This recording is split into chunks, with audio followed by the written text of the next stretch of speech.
Selamat datang kembali di pembahasan mendalam kita. Hari ini kita menyelami strategi menjadi kaya nih. Betul. Inspirasinya dari buku The Power of Focus. Kita pakai cuplikan dari bukunya langsung, isinya kisah sukses sama prinsip-prinsip penting. Oke. Nah, misi kita kali ini tuh gimana ya, membedah pola pikirnya, sama yang lebih penting lagi, strategi praktisnya. Yang dipakai orang-orang sukses itu loh, buat bangun kekayaan. Oke. Menariknya, buku ini bilang kaya itu bukan cuma soal, ya, uang. Mari kita gali lebih dalam deh. Maksudnya kekayaan yang lebih luas ini apa sih? Nah, ini poin penting. Buku ini emang buka perspektif kita kalau kaya itu banyak dimensinya. Ada kaya secara spiritual, karakter kuat, hubungan bagus, sehat. Oke. Tapi ada kaitannya ini, fokus kasih nilai yang luar biasa ke pasar, itu seringkali jadi magnet buat narik duit. Jadi kekayaan yang lain itu kayak fondasinya, tapi aksi memberi nilai itu mesinnya, gitu. Wah, menarik-menarik. Fondasi dan mesin.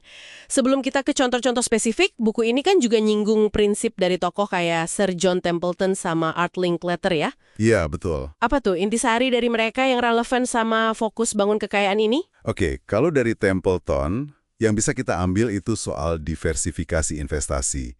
Gampangnya, jangan taruh semua telur di satu keranjang lah.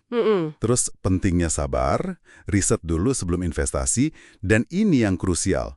Fokusnya itu memberi nilai ke orang lain. Fokus ke nilai ya? Nah, kalau Linkletter nambahin dari sisi lain, kayak nikmati kerjaanmu, sadar kalau tantangan pasti ada, terus manfaatin koneksi, tapi ya tetap kerja keras.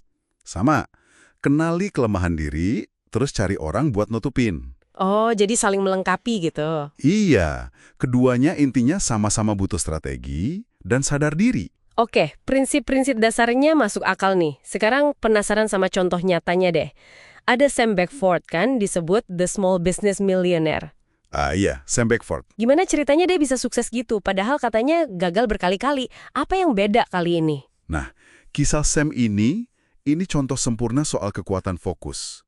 Jadi, setelah dia coba macam-macam terus gagal, dia sadar ada peluang pas di depan matanya. Studio musik yang udah dia jalanin tapi belum maksimal. Oh, yang udah ada ya? Betul. Dia berhenti ngejar ide gede berikutnya, terus fokus total bangun sistem di bisnis yang udah jalan itu. Yang menarik itu kesadarannya dia. Seringkali peluang terbaik itu ya yang udah dekat sama kita, tinggal digarap serius aja. Nah, itu dia. Jadi bukan cuma fokus, tapi fokus ke apa yang pas gitu ya. Buku itu juga nyebut model segitiga kekayaan bisnis kecil punya si Sam. Bisa dijelasin dikit nggak? Oh iya, modal segitiga itu. Cukup strategi sih. Jadi pilar pertama itu bisnis utama. Yang profitable jadi sumber arus kas utama. Oke, fondasi ya. Terus, pilar kedua itu bisnis alternatif. Mungkin ini yang lebih ke passion dia, tapi tetap ngasilin juga. Ini buat diversifikasi sama seneng-senengnya lah. Pilar ketiga, nah ini, investasi properti. Buat keamanan jangka panjang. Kombinasi ketiganya ini bikin stabil dan bisa tumbuh dari banyak sisi. Strateginya terstruktur, bukan asal kerja keras aja. Wah, keren ya. Terstruktur gitu. Oke, itu Sam fokus ke bisnisnya. Kalau contoh lain kayak Debbie Rodkiewicz di penjualan langsung gimana? Itu kan bidangnya ngandalin orang banget. Betul. Kisah Debbie ini ngasih perspektif beda soal aplikasi fokus. Awalnya dia agak skeptis gitu. Oh ya? Tapi terus dia ubah itu jadi keyakinan kuat.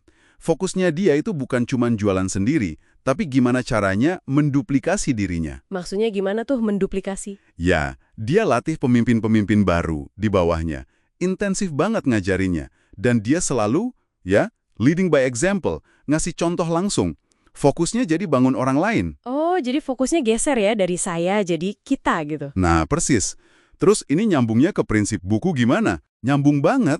Ini nunjukin prinsip kayak confidence factor, keyakinan diri yang nular, terus ask for what you want, keberanian ngajak orang, minta komitmen. Sama consistent persistence, gigih terus-menerus. Oke.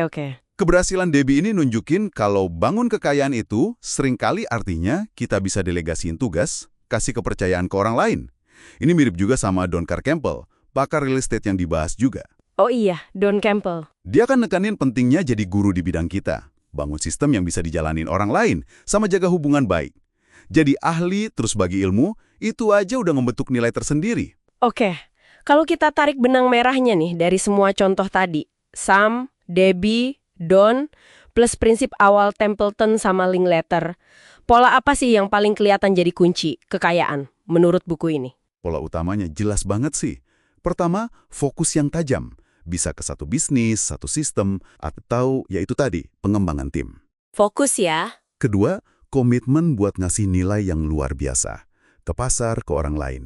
Ketiga, bangun sistem yang kuat, biar bisnis atau usaha kita nggak melulu tergantung kita terus. Sistem, oke. Keempat, jadi ahli di bidang yang kita pilih. Kelima, kemampuan buat ngembangin orang lain atau delegasi. Ujung-ujungnya, uang itu, cenderung ngikutin orang yang narik. Narik pelanggan, narik talenta, narik peluang. Kenapa? Ya karena nilai yang mereka ciptain. Oke, jadi ini semua intinya kombinasi ya. Pola pikir yang benar, fokus, gigih, orientasi ke nilai, ditambah tindakan nyata yang terstruktur kayak bangun sistem, jadi ahli. Dan penting nih, ingat kalau kekayaan itu dimensinya banyak, bukan cuma duit. Betul. Nah, apa artinya ini semua buat Anda, pendengar kita? Pertanyaan bagus tuh. Mungkin ini waktunya kita ngerenung dikit ya. Berdasarkan contoh-contoh tadi, langkah spesifik apa sih, sekecil apapun itu, yang bisa Anda ambil minggu ini buat mulai nerapin salah satu prinsip ini? Mungkin fokus ke satu tugas penting. Atau mulai bikin sistem kecil-kecilan. Sebagai penutup nih, ada kutipan dari Jim Rohn yang kayaknya pas banget buat direnungkan. Biarkan orang lain menjalani hidup yang kecil, tapi jangan Anda. Biarkan orang lain memperdebatkan hal-hal kecil, tapi jangan Anda. Biarkan orang lain menyerahkan masa depan mereka ke tangan orang lain, tapi jangan Anda. Wah, dalam ya? Iya, sesuatu buat kita pikirin bareng-bareng.